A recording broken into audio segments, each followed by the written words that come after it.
জয়ন্ত কুমাৰ দাস আমাৰ সকলোৰে মৰমৰ জয়ন্ত কুমাৰ দাস দা তেখেত আজি পৰলোক প্ৰাপ্তি ঘটিছে আৰু তেখেত সাংবাদিকতাৰ জগতখনত দীৰ্ঘদিন ধৰি সংবাদ সেৱা আগবঢ়াইছিল আৰু তেওঁ অসমৰ বা ৰাজ্যখনৰ বা এই অঞ্চলৰ বিভিন্ন সমাজ সেৱামূলক কাম কাজত তেওঁ জড়িত হৈ আছিল। তেওঁ অকল সংবাদ সেৱাই কৰা নাছিল, তেওঁ এগৰাকী দক্ষ সংগঠক আছিল আৰু বিভিন্ন অনুষ্ঠান প্ৰতিষ্ঠানৰ সৈতে তেওঁ জড়িত হৈ আছিল আৰু এই অনুষ্ঠান প্ৰতিষ্ঠানসমূহক তেওঁ নেতৃত্বৰে সুযোগ্য নেতৃত্বৰে তেওঁ চলাই গৈছিল, সুন্দৰভাৱে তেওঁ পৰিচালনা কৰিব পাৰিছিল।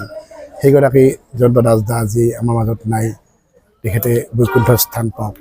আজি জাৰ্নেলিষ্ট ইউনিয়ন অফ অসমৰ বৰপেটা জিলা সমিতিৰ পৰা বা বৰপেটা প্ৰেছ ক্লাবৰ পৰা আমি গভীৰ শোক প্ৰকাশ কৰিছোঁ।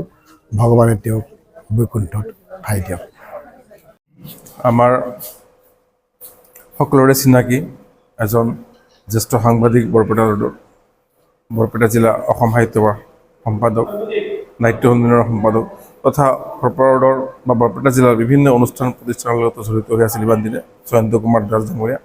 তেখেতক মই প্ৰায় 20 বছৰ আগৰ পৰা লগ পাইছোঁ, একেলগে আছিলোঁ। তেখেতে আজি কিছু দিনৰ পৰা দুৰাৰোগ্য ৰোগত আক্ৰান্ত হৈ আছিল।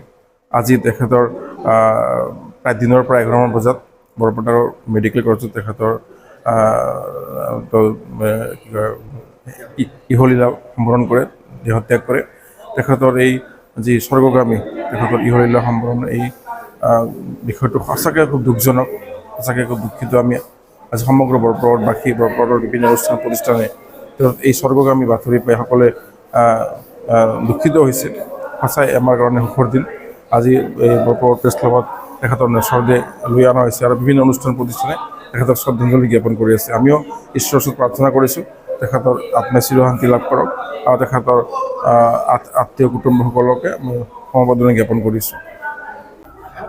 আমি বৰপেটাৰ প্ৰেছ ক্লাব আজি খুবেই মৰ্মাহত, কাৰণ আমাৰ মাজৰ পৰা আমাৰ জ্যেষ্ঠ সাংবাদিক জয়ন্ত কুমাৰ দাস চিৰবিদায় মাগিলে।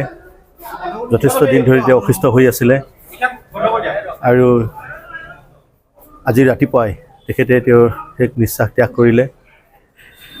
জয়ন্ত কুমাৰ দাস আমাৰ বাবে এক ডাঙৰ সম্পদ আছিলে, কেৱল সংবাদ মাধ্যমৰ কাৰণে নহয়, তেখেত সমগ্ৰ বৰপেটা ৰোড তথা বৰপেটা জিলাৰ আৰু বজালী জিলাৰ বিভিন্ন দল সংগঠনৰ লগত তেখেতে জড়িত আছিলে। এজন বিশিষ্ট সমাজ সেৱক আছিলে। সকলো সময়ত যিকোনো বিপদৰ সময়ত আমি তেখেতক পাইছিলোঁ। গতিকে তেখেতক আমি অত্যন্তভাৱে আমি তেওঁক